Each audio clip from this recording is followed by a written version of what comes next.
हो तो फिर निकल जाएगा। वो उसी में डूब गया और अपने शरीर को पूरा कर दिया, अर्थात आत्महत्या कर ली। एक बार बताया था सत्संग में, वही प्रसंग थोड़ा सा छिड़ा। सब संत भगवान विराजमान, 1000 बार अगर हम गिर जाएं तो भी हमें शरीर छोड़ने की बात नहीं सोचनी। गिरता वही है जो दौड़ता है, जो गिरे पड़े हुए हैं, चल ही नहीं रहे, वो क्या गिरेंगे। साधक को हर गिरने में एक उपदेश मिलता है, हमसे त्रुटि कहां हुई। पर यह बल सत्संग से मिलता है। यदि सत्संग मिले तो 1 मिनट में ऐसे सब, निराश नहीं होना। किसी भी साधक को ध्यान रखना, हमारा बल भगवान है। कोई हम में त्रुटि है, कोई अभिमान है, कीन हो इस कबहों अभिमाना, सुख हो वंचा कृपा निधाना। बहुत ये गूढ़ बात है। साधक में कहीं ना कहीं थोड़ा जितेंद्रियता का, साधुता का, दिव्यता का अभिमान हो जाता है। उसका नाश करने के लिए उसको घुटने टेकने पड़ते हैं माया के आगे। तब उसको लगता है नहीं, सर्वलोक महेश्वर भगवान ही मुझे चला रहे हैं, मेरे में कोई सामर्थ्य नहीं है। कभी ऐसी किसी के साथ घटना घट जाए तो आपको प्रायश्चित होगा, क्योंकि भक्त हैं, आपका हृदय जलेगा, दंड मिलेगा, निंदा होगी, अपमान होगा, लेकिन आपको निराश नहीं होना। आपकी परम पदवी को कोई भी बाधा नहीं पहुंचा सकता। ये ध्यान रखना, हमारे शब्द याद रखना। कभी कदम पीछे मत चलाना, आगे ही बढ़ाना। ये संसार नहीं जानता।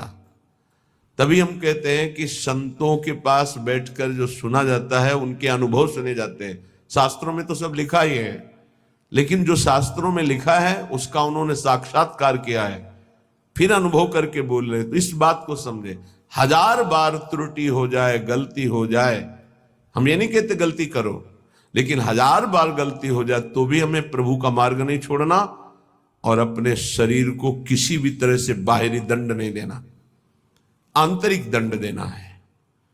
उपवास के द्वारा, कम आहार के द्वारा, परिक्रमा, नाना प्रकार की तपस्या का अनुष्ठान करके भस्म कर दो अपनी वासना को और प्रभु को प्राप्त करो। शरीर छोड़ने से आत्महत्या करने वाले की वो दुर्गति होती, भूत बनता कोई भी हो, चाहे साधु वेश में चाहे गृहस्थ में हो। पक्का समझना, आत्महत्या करने वाले को भूत योनि की प्राप्ति होती है और बड़ी दुर्गति होती है उसकी।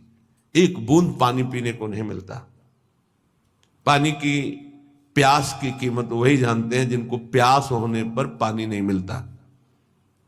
तुम क्या जानो, एक बूंद पानी उस जीवात्मा को नहीं मिलता जो प्रेत योनि को प्राप्त होता है, तो पागल बना घूमता है।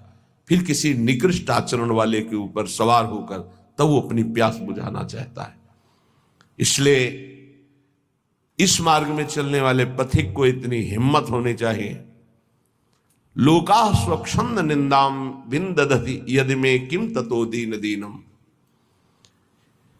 मैं दीन नहीं बनूंगा उस समय। ये हमारी बात को पकड़ना। हमारी निंदा हो रही, तिरस्कार हो रहा, अपमान हो रहा है, अगर गलती नहीं हुई तो दीन बनने की तो बिल्कुल आवश्यकता नहीं। अगर गलती हो गई तो भी दीन बनने की आवश्यकता नहीं। क्यों?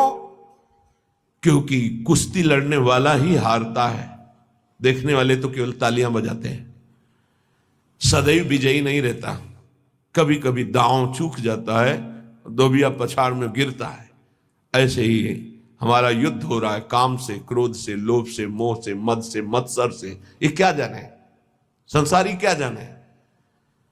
मानो 30 वर्ष लड़ते हुए उसे व्यतीत हो गए, कभी घुटने नहीं टेका, लेकिन अगले मिनट में चूक हो गई और घुटने टेक दिया।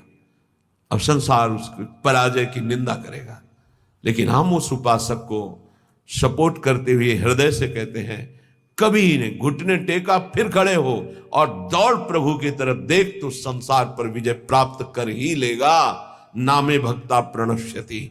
ये जरूरी नहीं है कि हम अपने शरीर को त्याग दें, क्योंकि ऐसे प्राय जिनको सत्संग नहीं मिलता ऐसा कर देते हैं। निष्ठावान त्रिभुवन पर विजय प्राप्त करता है। लोका स्वच्छंद निंदाम विंधतति। चाहे कोई कितनी निंदा करे, तुम्हें फर्क नहीं पड़ना है।